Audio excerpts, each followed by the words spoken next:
Selamat datang kembali. Hari ini kita punya misi khusus nih. Kita mau coba bongkar strategi dari dalam.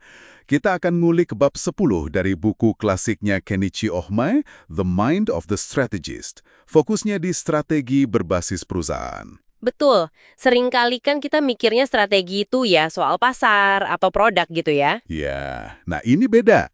Ini justru lihat ke rumah sendiri, ke dalam perusahaan. Ohmae bilang, kekuatan sejati itu bisa dibangun dari fungsi internal. Justru itu. Jadi, yuk kita gali bareng gimana sih cara memperkuat area fungsional kunci ini biar bisa jadi senjata rahasia buat unggul. Pendekatan ini kerasa agak lain ya. Biasanya kan strategi itu soal ngalahin pesaing di luar sana, tapi ini fokusnya ke dalam. Maksudnya, fungsi kunci ini apa sih sebenarnya? Tepat sekali. Ini soal membangun keunggulan relatif terhadap pesaing, tapi arenanya itu di fungsi-fungsi internal yang paling krusial di industri Anda. Dan ini nggak sama loh buat semua bisnis. Oh, beda-beda ya? Iya, contohnya gini, kalau di bisnis uranium, yang paling penting apa? Ya akses ke sumber bijinya, sourcingnya itu. Beda lagi kalau di industri komponen elektronik kayak saklar atau relay gitu, di sana seringkali kunci suksesnya itu kelengkapan katalog produk. Kelengkapan katalog, kenapa gitu? Karena insinyur kan yang milih komponen, mereka cenderung lebih suka nyari dari katalog yang paling lengkap biar gampang. Jadi fungsi kuncinya di sana ya desain rekayasa sama manufaktur yang efisien buat bikin banyak varian produk. Intinya ya itu tadi, identifikasi dulu mana medan perang fungsional yang paling penting di industri kita. Menarik. Jadi bukan cuma sekedar pokoknya lebih baik gitu ya, tapi unggul di fungsi yang emang paling nentuin. Nah, Omae juga nyebutin soal strategi perusahaan Jepang yang mungkin kedengarannya agak aneh nih. Mereka nggak perbaiki semua sekaligus, tapi ada pengurutan. Maksudnya gimana tuh? Kok bisa fokus satu-satu jadi lebih efektif? Persis. Gini deh, bayangin kita punya sumber daya terbatas, ya kan? Ya, pasti terbatas. Nah, kalau disebar tipis-tipis ke semua area fungsional, kayaknya sih nggak bakal bikin kita unggul di mana-mana, malah jadi rata-rata aja semua. Strategi pengurutan ini intinya adalah fokusin sumber daya secara intensif ke satu fungsi kunci dulu. Misalnya rekayasa manufaktur. Oke, satu dulu. Ya, kuasai itu sampai benar-benar jago, sampai menghasilkan profit. Nah, profitnya itu baru dipakai buat nguatin fungsi berikutnya. Mungkin kontrol kualitas, terus desain, terus R&D atau pemasaran. Oh, jadi kayak bangun tangga gitu ya, selangkah demi selangkah. Betul, kayak bangun benteng, bata demi bata. Jauh lebih kokoh. Tapi ya perlu diingat juga, fungsi kunci ini bisa dinamis, bisa berubah. Contohnya di industri semikonduktor, itu kan siklus produknya cepet banget. Jadi butuh kelincahan buat mindahin sumber daya, orang sama modal, ngikutin siklusnya itu. Masuk akal sih, fokus intensif biar benar-benar unggul. Tapi, apa nggak ada risikonya juga? Misalnya kita fokus ke satu fungsi, fungsi lainnya jadi ketinggalan gitu. Atau malah jadi kaku kalau pasar tiba-tiba belok arah pas kita lagi sibuk bangun satu fungsi. Terus, gimana bedainnya ini sama, ya, perbaikan operasional biasa aja? Kayak keputusan make or buy gitu, itu termasuk strategi fungsional bukan? Buat tahu kapan mesti geser fokus. Dan ini beda sama perbaikan operasional biasa. Kalau operasional kan melakukan hal yang sama tapi lebih baik. Iya, efisiensi gitu ya. Nah, kalau strategi fungsional ini, kita paham dulu lanskap persaingan dan maunya pelanggan, baru secara sadar kita kuatin kinerja fungsi yang dibutuhkan buat menang. Keputusan make or buy itu bisa jadi strategis banget dalam konteks ini. Contohnya Fujitsu deh. Fujitsu gimana? Dulu, waktu biaya tenaga kerja naik, mereka secara strategis mutusin buat ngalih dayain sebagian besar perakitannya ke subkontraktor. Ini bukan sekedar keputusan operasional biar hemat, tapi perubahan strategis di fungsi manufaktur mereka. Ada lagi contoh menarik, Casio. Mereka kan beda tuh sama pesaingnya yang terintegrasi vertikal dari hulu ke hilir. Oh iya, Casio jam ya? Fokus mereka itu justru fleksibilitas.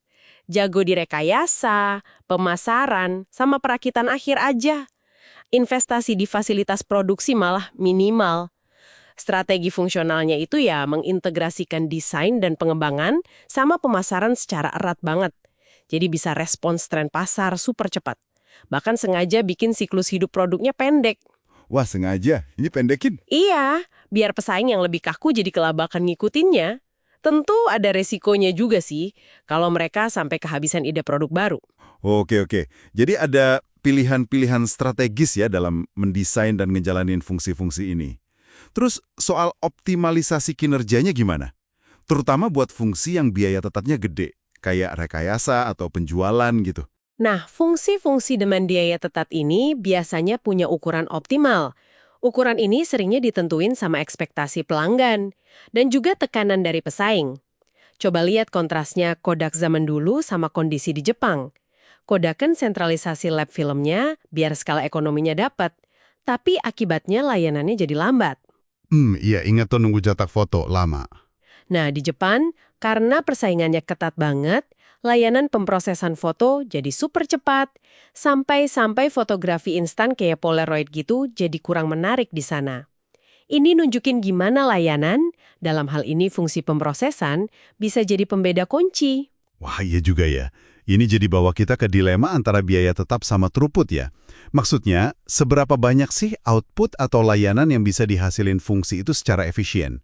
Menurut Ome, gimana caranya perusahaan bisa ningkatin efektivitas biaya fungsional ini? Ada 3 cara dasar sih. Pertama, ya jelas, tekan biaya di fungsi itu lebih efektif dibanding pesaing. Klasik lah ya, potong biaya. Iya. Kedua, jadi lebih selektif. Ini artinya berani mangkas pesanan, produk, atau bahkan bagian dari fungsi itu sendiri yang dampaknya kurang signifikan.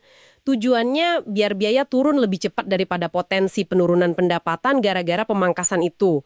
Contohnya kayak produsen mesin yang berani stop produksi lini produk yang nggak gitu nguntungin biar bisa fokus. Oke, selektif. Yang Ketiga, berbagi sumber daya fungsional antar lini bisnis, biar ada sinergi gitu. berbagi sumber daya. Kedengarannya efisien banget ya. Misalnya punya satu tim sales besar buat semua produk gitu. Tapi kepikiran juga, apa itu nggak malah bikin perusahaan jadi kurang fokus atau kurang tajam gitu buat pasar atau pelanggan spesifik? Gimana nyimbangin efisiensi sama risiko itu? Nah, itu dia risikonya. Anda nangkep poin pentingnya. Manfaatnya jelas, biaya bisa lebih rendah. Tapi bahayanya yaitu, bisa kehilangan fokus kebutuhan unik tiap bisnis atau segmen. Jadinya rentan diserang pesaing yang lebih spesifik, atau yang istilahnya cherry picking, ngambilin segmen pasar yang paling enak aja. Iya, bahaya juga ya. Tapi ada cara ngelolanya. Contoh bagus itu Omron Tateshi Electronics. Mereka punya pooled sales force, tim penjualan gabungan yang kuat dan hemat biaya. Tapi mereka juga punya manajer khusus yang tugasnya ngawasin pesaing dan pasar spesifik. Jadi kayak ada penjaga gawangnya gitu buat mastiin fokusnya nggak hilang. Ini butuh kewaspadaan strategis tingkat tinggi memang. Oke, jadi jelas banget ya, bangun keunggulan kompetitif itu ternyata nggak melulu soal manuver di pasar eksternal. Ada kekuatan besar yang bisa digali dari dalam perusahaan sendiri dengan cara ngelola fungsi-fungsi internal secara cerdas, selektif, dan terstruktur. Betul sekali. Lalu, apa artinya ini semua buat Anda yang lagi dengerin sekarang? Ya, artinya gini, pahami dulu fungsi mana yang benar-benar jadi penentu kemenangan di arena persaingan Anda. Terus secara sadar bangun keunggulan di sana. Mau lewat cara pengurutan fokus tadi, atau selektivitas yang cerdas, atau berbagi sumber daya tapi dikelola dengan baik. Itu bisa jadi sumber keunggulan yang awet dan susah banget ditiru pesaing. Nah, ini mungkin bisa jadi bahan refleksi buat Anda nih. Gimana ya wawasan strategi fungsional ini relevan sama tantangan atau peluang spesifik yang lagi Anda hadapi atau amati di lingkungan kerja Anda sekarang? Nah, sebagai penutup, ini ada satu pemikiran buat Anda bawa pulang dan renungkan. Coba deh identifikasi satu aja fungsi inti dalam pekerjaan atau industri Anda saat ini. Apakah fungsi itu udah dikelola sebagai aset strategis yang tajam, atau jangan-jangan cuma jalan bisnis as usual, gitu-gitu aja.